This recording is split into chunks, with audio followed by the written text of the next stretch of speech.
Good afternoon. Good afternoon.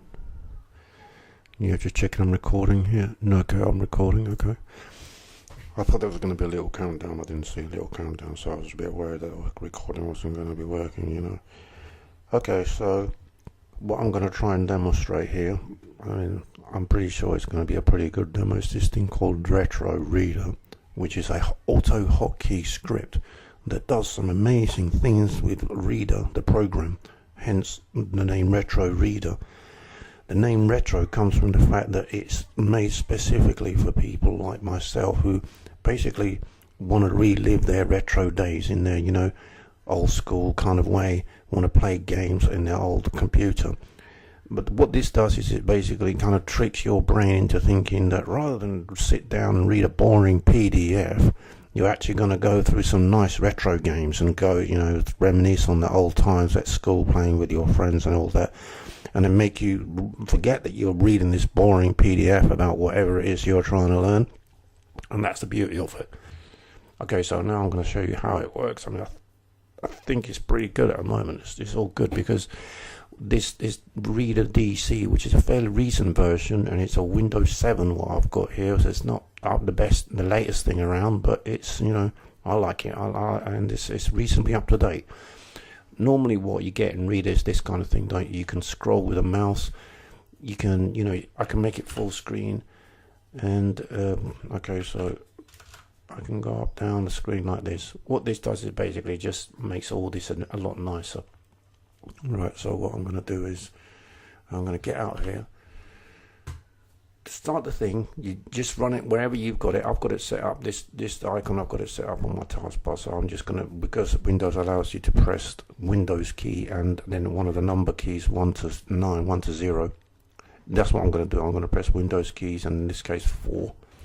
So this is basically what you've got the Reader program running. Normally it would be like this, so what I'm going to do is I'm going to do the Windows key 4 to start it. And what that does is it sets up an avatar. This avatar will take you through setting up the script so that it's configured properly with Reader, so everything's calibrated. This will tell you what to do basically from then on. It asks you, is the text moving up or down?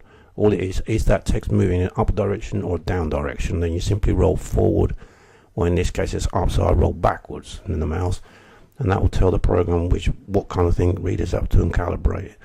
And this takes you through the rest of the steps. You know, you can press a C key at any time to get this screen back. It will literally just show you all the hotkeys that you can press with this AutoHotKey script, because that's what it is, an AutoHotKey script that will activate certain things when you press keys or do certain things, like middle mouse means animations, right mouse button means crosshair, and you can go through this any time by pressing C, or if the calibration gets a bit out of control with the Reader, you just press C and it starts again.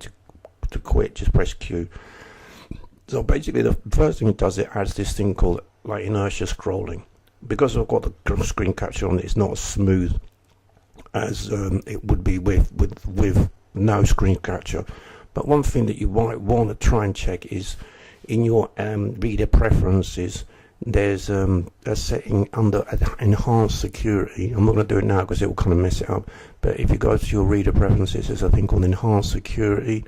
And there's a checkbox there to switch off the enhanced security, I believe it is, and that should give you a much smoother reading experience with Reader. Basically, when you do that, it will make it much more smooth because it turns off certain things in Reader that make the reading thing work a lot less smoothly. I think I've done that on mine. It makes like twice as fast Reader, so it really makes a difference, especially when you've got this inertia scrolling. You notice it a lot how smooth it is when you switch off the enhanced security, and so you can roll up and down with a mouse and you can get this nice smooth scrolling experience. But if it was just like that, it wouldn't be much good. So what you can do is you can go into the full screen mode, which you normally do with Control L to switch Reader into a full screen mode, and then as you get this, I'm going to use Control Plus on my keypad. You also get this nice, now it's very nice and usable, isn't it? It's looking like a decent, respectable Reader. So it's not only got the full screen that Reader gives you anyway with Control L, but it's added like this nice way of smooth scrolling it. Even with the screen capture, it's actually running pretty good, isn't it? and that's actually makes it a nice reading experience. But that wouldn't be much fun by itself, because after a while you get bored of that. So I've got here, let's for example say I've got some interesting aspect that I want to try and focus in on. New object. Oh yeah, there's another thing. If you go onto the, move the crosshair to the right hand side of the screen and then roll, it will act as a page up, page down. So you're instead of just going up and down little steps at a time, you can actually go through the whole PDF pretty quickly. This is itself an amazing feature, because nothing really I know gives you. I don't know why they don't do it. So when I'm out of that right hand side, I can then, you know, go back to the normal slow way of scrolling, taking my time, that kind of thing. I'm reading about benefits. So here there's a section on, this is the ActionScript 3 Bible by Roger Brownstein. It's a really good book about ActionScript, by the way, if you want to read it. ActionScript's amazing. It's just got so many stuff. It's a lot like JavaScript, and it gives you know, the beauty of ActionScript is it's a very visual language, so you can, you know, draw stuff and straight away be hacking away code. It's amazing, you know, for someone like myself. This Roger Brownstein's book is a very, very good book that tells you all the way through all the basics, and really does get you understanding all about the different aspects of the reader, the Flash player, which does give you basically the foundation of how to build your game. So here, for example, I'm looking at arrays. I can quickly tab up using the right trick to the beginning of the array bit. So this is where it starts, like section 7 there. See how quickly I was able to get through all of that chapter, arrays. Okay, this is the one on arrays. Now let's have a look at comparatively the one on vectors. I'm literally just going to go down with that trick, and as quickly as that, I'm down to chapter 9 without no fancy, you know, index or contents, you know, like you get in, you know, in iBooks and stuff like that, which gets really, really irritating. And you just want to quickly go somewhere, and you've got to go through all that kind of gooey, you know, I'm really clever stuff, and then that makes it look pretty. For the, you know, so it's almost like you're doing it for the benefit of the people who wrote the software, rather than what this actually lets you do is just get the information that you need and keep going. Anyway, that's that aspect, but that wouldn't be much fun. Let's find something else. Like this stuff here is you know, it's going on about some class package, or just find something meaty. Quite often learning, you don't want to get stuck in any single part of the book. You find bits that are interesting to you. By the way, if you want to just roll and then go and do the right thing again, it'll work totally smoothly, so it'll carry on rolling easily. Object property. Okay, so we're looking at objects of the language here. I'm going to use the right mouse button now to get this crosshair, and you notice this taskbar has popped up. That's because of the way Adobe works. But I've made a hotkey for in the program that lets you press space, and it will hide that thing away, so you can still carry on in full screen. Just press space and you've got no problems. 6. So I now go right click again, and I kind of park the crosshair, which is nice because I can still kind of look at aspects while maintaining my reading location. So it really is giving reader powers here, you know, to be something spectacular.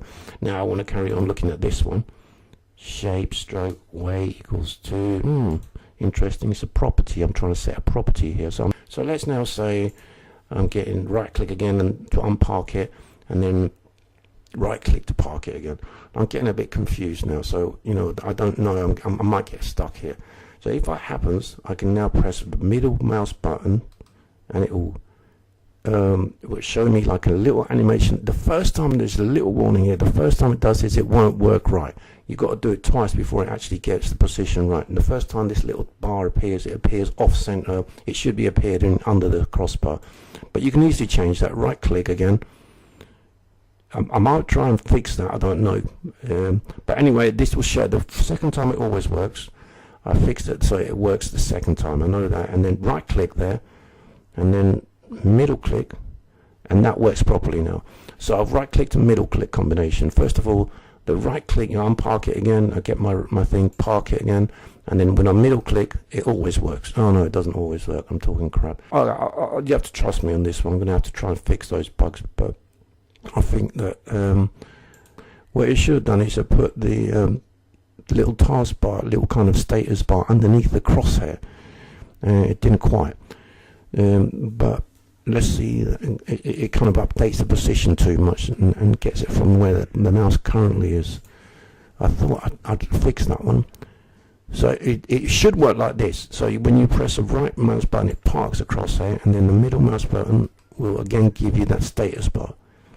So it just adds that thing on. But as soon as you actually, the bug is that if you actually move the crosshair, if you actually move the mouse while you're doing that, then the status thing will appear somewhere different, which is where it shouldn't be happening. But that's a bug I've got to fix. So if I move my cursor now and do it here, it will kind of stupidly put it where my mouse has just moved to.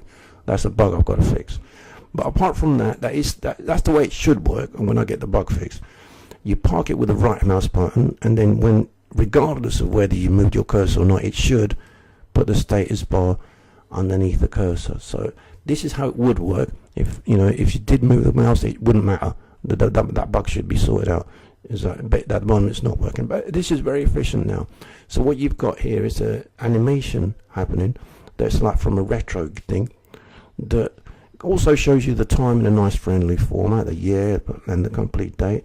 So I can go through this, and it will cycle through different animations that you might like. Let's say I like this one. I don't want it to change to the next animation, so I just press literally K, shuffle off, and it will keep that animation and just update the time clock with the background thing a bit, changing each time to show that it's updating it. So that's really quite handy. So I can see, all right, okay, it's shapes, right? And this is very efficient. It's not moving anything on the screen now. It's a very efficient use of the processor. It's just using Reader in a nice way. And you can even use the Reader program, and you see that the mouse cursor disappears. It's literally just using Reader and a little animation routine I've strapped on from some guy, and the AutoHotKey, and it's very, very easily managed by the computer. This is very easy, and you're being very efficient here in the way you're learning. You're using your resources, your mental resources well, and you're looking, okay, now if I want to move to somewhere else, I just roll the mouse off to something else. Okay, let's find something else that's interesting. Do you see how easy that is? And then just literally start in any other section you want. Okay, let's take this, move my cursor there. I can literally just park there, right mouse button in the middle. That's how it should work. So again, I just get the animation and it's going through. If you like, maybe I want to move the position a bit so there's a different position. Right click again, let's say person Bob, right click there, middle click, and that's it. Nice and easy. It's showing me the time, May the 7th 2010. Okay, so I got that. And if you wanted to carry on to cycling animations, K, and it will turn the shuffle on, and next kind of thing it cycles around. Instead of, it will actually show you another animation. This is from some Commodore 64 game. And if you like that animation, just press K. Let's say I like this, and I don't actually, but like for example, I like this. I press K, shuffle off. It will just literally keep that animation there and just update the clock. So you can use it as you want. See, the Reader's got control. Reader's very nicely set up. It's got the full screen. It's not got any taskbar, anything interfering with it, and it's working optimally. The whole system is really efficient to just give you what you need to actually learn the stuff you're trying to learn and keep you interested, involved without having video players and stuff like that. And every time you want to quit, just literally hit Q, and it'll just take all the gadgets off the screen and put you right back where you started and make the taskbar available again. Hope you liked it.